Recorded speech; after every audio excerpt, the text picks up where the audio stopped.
Alors bonjour, aujourd'hui on va traiter le deuxième chapitre de notre cours de la gestion de maintenance.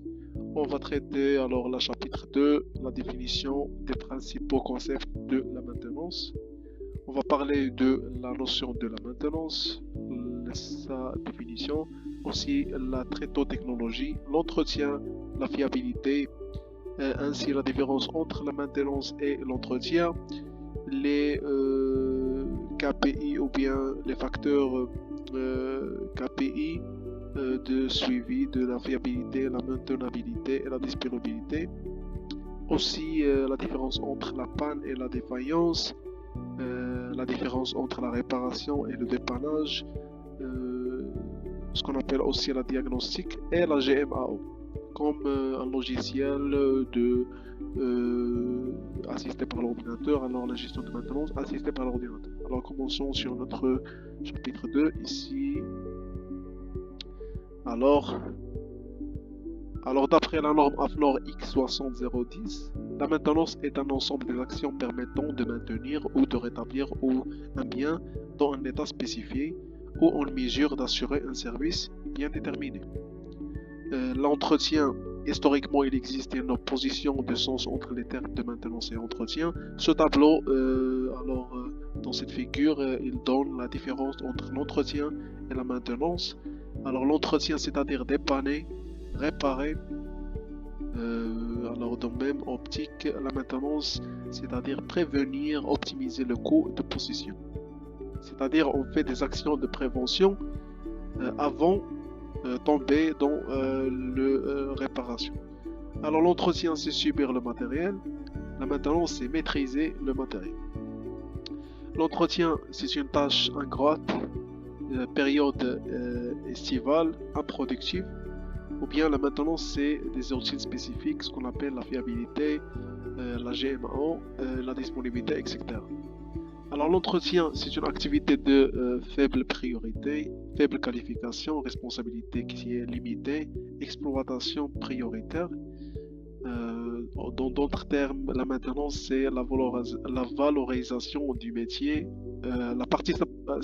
c'est-à-dire la participation aux études, à la conception, à l'installation et l'amélioration continue des équipements.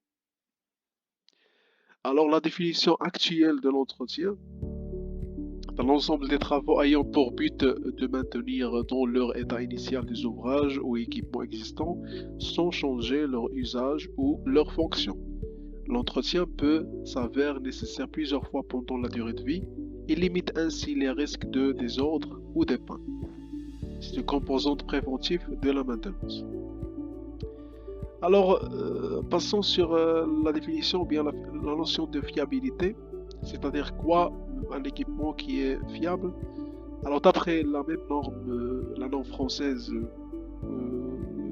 AFNOR X60500, c'est une aptitude d'un équipement à accomplir une fonction requise dans des conditions données, pendant un intervalle de temps donné. Alors on suppose en général que l'entité est en état d'accomplir la fonction requise au début de l'intervalle de temps donné. Le concept de fiabilité est traduit souvent dans la pratique comme l'aptitude de l'entité à avoir une faible fréquence de défaillance.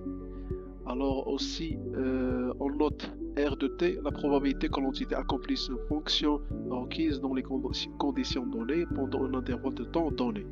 R de T, c'est-à-dire reliable, d'après la littérature anglaise, reliable, c'est-à-dire fiable. Et la maintenabilité, alors d'après la norme AFNOR X60500, c'est une aptitude d'un équipement à être maintenu ou rétabli dans un état dans lequel il peut accomplir une fonction requise. Lorsque la maintenance est accomplie dans les conditions données avec des procédures et des moyens prescrits. M de T, la variable ou bien la fonction de probabilité pour une entité utilisée dans les conditions données, c'est la fonction de probabilité qui est relative à la maintenabilité. Alors, ce qui nous donne la probabilité pour qu'une opération donnée de la maintenance puisse être effectuée sur un intervalle de données de temps donné 0t lorsque la maintenance est assurée dans les conditions données avec l'utilisation des procédures et des moyens prescrits. De même manière, la notion de disponibilité qui est très intéressant, ce qu'on appelle aussi la métier général ou bien l'objectif général de la métier de maintenance, c'est d'améliorer ou bien augmenter la disponibilité des équipements et des machines existants dans l'usine. Alors d'après la norme AFNOR X60 500, l'aptitude d'une entité à être nette à accomplir une fonction requise dans les conditions données, à un instant donné ou pendant un intervalle de temps donné, en supposant que la fourniture des moyens extérieurs nécessaires soit assurée.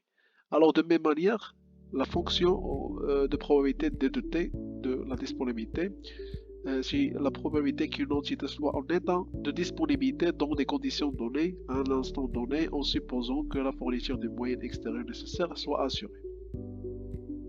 Alors ici, on va passer à la différence entre la panne et la défaillance. Alors c'est-à-dire la panne, c'est-à-dire une aptitude d'une entité à accomplir une fonction requise. Mais la défaillance, d'après la norme, c'est une altération ou cessation de l'aptitude de l'entité à accomplir une fonction requise. De même manière, la différence entre la réparation et le dépannage. Alors la réparation consiste en la remise en état de façon durable dans le but de supprimer ou de réduire les conséquences de la vétusté, de l'usure ou du désordre d'un équipement, n'assurant plus dans les conditions acceptables la fonction qui est la sienne.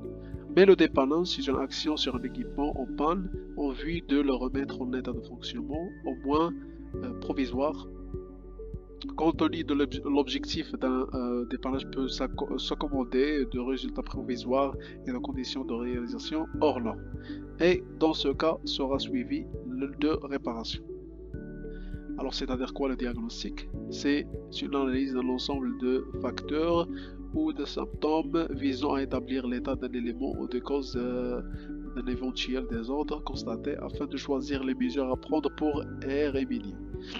Par exemple, examen permettant d'apprécier l'état d'usure d'un composant afin de déterminer les opérations de maintenance à exécuter ou la durée de vie restante. Par exemple, des exemples sur le diagnostic, on fait par exemple des analyses vibratoires sur les moteurs électriques ou bien le traitement de huile, ce qu'on va utiliser dans les machines. Et aussi d'autres diagnostics utilisant selon nos domaines d'activité. Et finalement, la GMAO, ou bien c'est l'abréviation de la gestion de la maintenance assistée par l'ordinateur.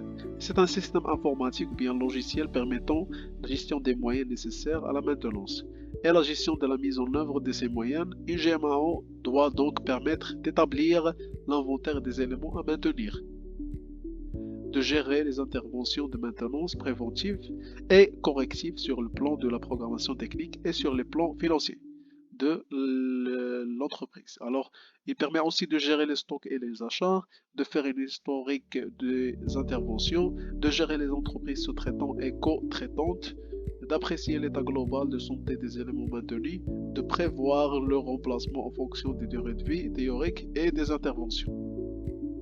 Alors c'est ça, le chapitre 2. Alors comme un récap, on a vu